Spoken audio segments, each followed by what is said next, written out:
people, so you can email me or talk to me on Twitter about whatever you need. Okay, go. All right, so what I do bring to the lean conversation is I work for an entrepreneur who privately owns a company, successful for over 20 years, 20 years of profitability, 0 layoffs. What else did I say about it? Privately held, 85% client retention, and a huge employee retention. I work with, there's 30 of us, I work with 6 or 8 people who've been there more than 10 years. Next slide. Can you scoot this over a little bit? I'm trying to look at the Okay, so, oh, sorry. So I already told you I don't do lean with the big L. I don't do anything little lean. We don't do Agile formally. We occasionally do some Agile stuff. So Yair, I'm going to want to talk to you. So we do a staggered waterfall process. It works for us. We are a client engagement company, and we work on contracts, and clients have to agree to things all along the way. And this is why I'm sorry I can't stay to talk to you, but I can talk to you about it later. That's cool. Yeah, it's a literal thing. I'm trying to remember what was the next slide. Becoming leaner. I was probably going to start talking about, I was probably going to show you a slide with Postit Notes. It's gone. I think Okay. you stole that slide from me. This one? Yeah, so one of my favorite tools as an information architect is Postit Notes. So actually, will you just go to the next slide? I'll try to speed things up. So this is why we use a waterfall process. So the client has already paid us at least 50% by the time we sit down and start doing anything for them. So we're not thinking up our own stuff and going out and making a product. Like, they're paying us, and we have a contract with them. So they have to sign off every step of the way. So that's why we use waterfall. Next slide, please. We have the luxury in our waterfall process of doing all this research up front. You know, the business intelligence, competitive analysis, any quantitative data we can get, and the real luxury is any user research, talking to users, user testing. Next slide. So my role in all of this is basically the first 2 Post-its. I do almost all the analysis, and part of the design, I'm the information architect, so I don't do anything visual, so don't ask me to design a logo, because that is not my problem. Next slide, please.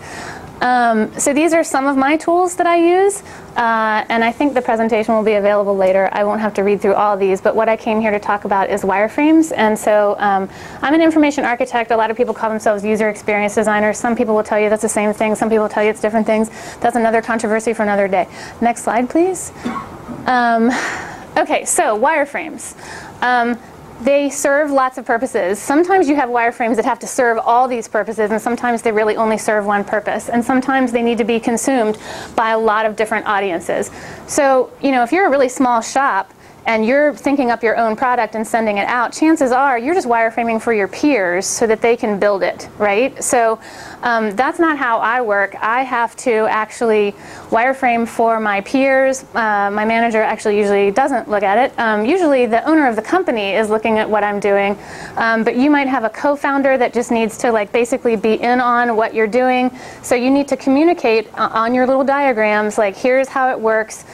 Here's the structure of the site or the application. A visual designer has to be able to consume this and understand what to do with it, as well as a front-end developer has to know how to code it for the user interface, and the back-end has to understand it if you're putting it in a content management system or building it on a platform. A QA tester might use a wireframe as a test script, really. I mean, who here really does test scripts? We don't even do test scripts, and I'd probably get fired for saying that. And then wireframes are often, especially in my business, used as a client communication tool. They're actually used as like a treaty.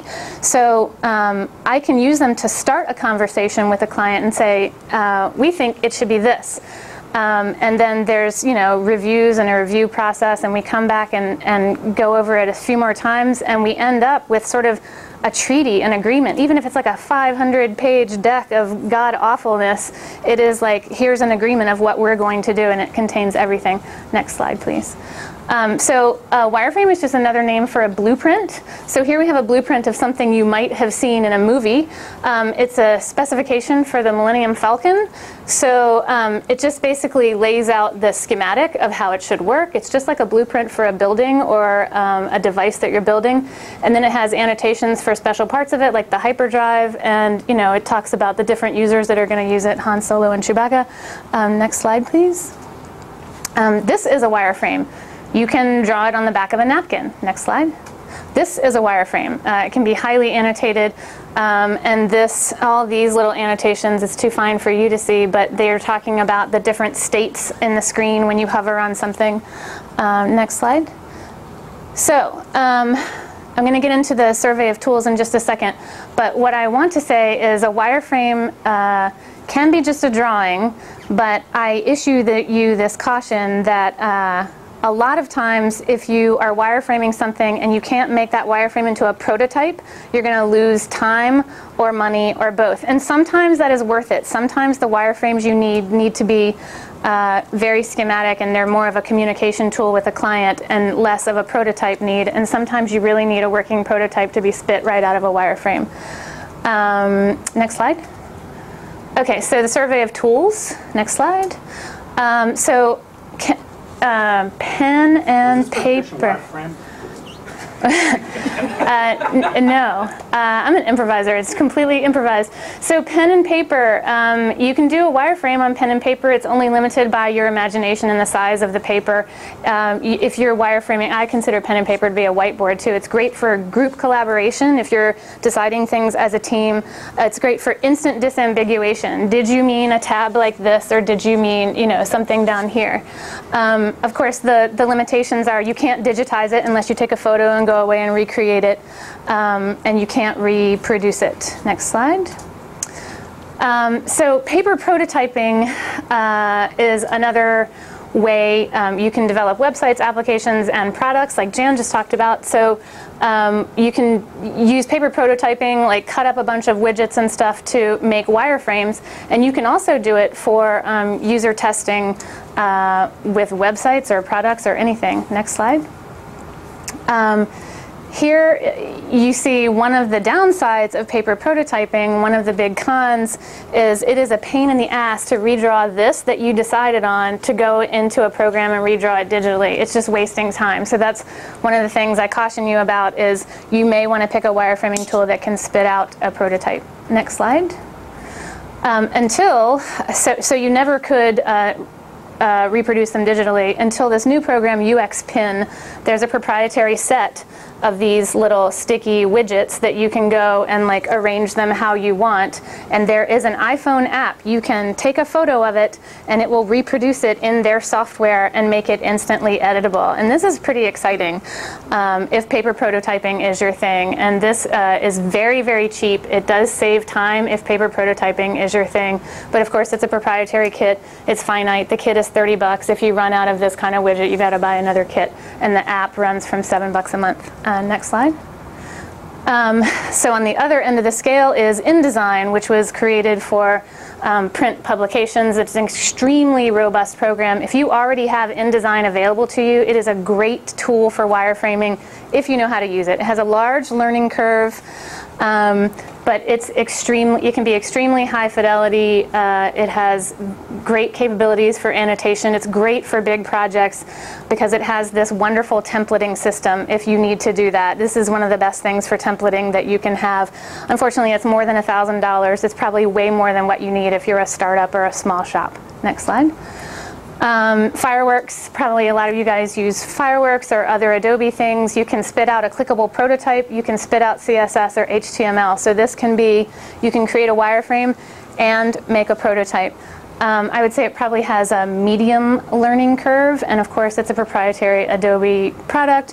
One other pro is that if you have Adobe's Connect now and you do a lot of client work, you can actually have the client call in and look at the presentation right within the program. Next slide. Omnigraffle, you probably heard a lot of Mac fans talk about Omnigraffle. Omnigraffle and Vizio are really two sides of the same coin. They are both, so Omnigraffle is the Mac-only diagramming program, and Vizio is the the Microsoft-only diagramming program. The advantage of using a diagramming program for wireframes is you have a bunch of pre-existing shapes you can drag around, and everybody and his brother creates stencils and templates for Vizio and Omnigraffle, so you can do a lot with these programs, and they have been used for years and years for wireframing, so a lot of resources for this stuff exists. I use this every day. It's not my favorite thing. It does templating okay, but it doesn't do it as well as Adobe InDesign. And my biggest client right now is a major hospital system with 60,000 pages, so templating is very important to me, and Vizio is a big failure in that department. Next slide, please. Oh, this is Vizio. That was Omnigraffle. Next slide. Okay, so Irise is probably something you guys are never going to use. This is usually used by big ticket websites and manufacturers. This is not actually a website or an application. This is Irise, the application, doing a simulation engine simulating something as a prototype. So this is a hideously expensive program. It's the most robust thing you can possibly have. It starts at $6,000. It's not for you. I just wanted to show you what it is in case you've heard of it. Next slide. Axure is the holy grail of information architects, at least right now, at least this week. It is the wireframing tool of choice. A lot of the reason is because it has very sophisticated templating. It's easy to navigate. It keeps track of a change history and feedback from clients and your peers on your team giving you feedback. It does HTML prototypes. You can send a link to clients and they can click through it. It's not a high-res prototype, like it's not fireworks, but it will work. It will mock up a website. And it's not $100. It's not Vizio or Omnigraffle, but 600 is less than 6,000. Next slide. Balsamic is one you've probably all heard of, and it's actually what I recommend for startups and very small shops. It is less than $100. You can use it as a desktop version. You can use it online. I used it for free for 5 minutes and made that, and only had a pop-up once saying, hey, would you like to buy this? And I said no, and I kept on working. A lot of people like it for its hand-drawn look because they say, well, the person I'm showing it to won't get bogged down and assume that this is the design, so I want it to look like handwriting. That is both a pro and a con, in my view, because that looks really amateurish. It's practically Comic Sans. So you might have a credibility problem. If you don't have a credibility problem and this works for you, that is great. It also has some really primitive annotating capabilities, and you can like write little notes to each other and do your little annotations here. It has all the common stuff you would ever want in an iPhone app, and you literally just drag it down. It couldn't be any faster. As you imagine, because it's so fast, because it's so WYSIWYG, it is not for big projects at all. Next slide. Here's a bunch of others. That all the ones on the left are under $100 or free. Some of you might use some of them. I have used a couple of them here and there. They really don't work for the size projects that I do. I hear good and bad things about them. Free is, you kind of get what you pay for. The stuff on the right ranges from like, here you can code wireframes using Ruby. You can make prototypes out of this other. There's Pencil is an open source browser add-on, and then there's stencil kits for some of the things I already mentioned, plus some of the things you already use, like Flex or Eclipse. Next slide, please. So, the main takeaway is 5 questions. If you are trying to figure out what tool you want to use to do wireframes, is who are you communicating with? Are your wireframes for just developers, or are they just for clients and customers, or are they both? Because that makes a difference. Are they for end users? Are they going to be used for any sort of prototyping or user testing? Are they just for your team members? Because then really you can just use a napkin and a whiteboard if you want to. What are you communicating? Is it how it works and how to build it? Is it also like a historical document or like an agreement with the client? How quickly do you need a prototype? Do you need it all the time? Do you have to have one at every step? Can you wait until your wireframes are done? So that's the whole thing of choosing a tool that is just wireframing or wireframing and prototyping. Or are you never going to make a prototype? Are you just going wireframes development, the process that Yair talked about, like wireframes and then development for a year, and then you have a product? What is the prototype for? Is it just communicating functionality, or is it also user testing? And then lastly, what is your budget? Next slide. There's tons of places tons of articles about 10 best wireframing tools, and lots of them are the hot glue, Mockflow, all the free stuff. These are the places that I would send you for good articles on good wireframing tools. Next slide. And that's it. If you want to argue with me about a Frank Lloyd Wright quote, or talk to me about wireframing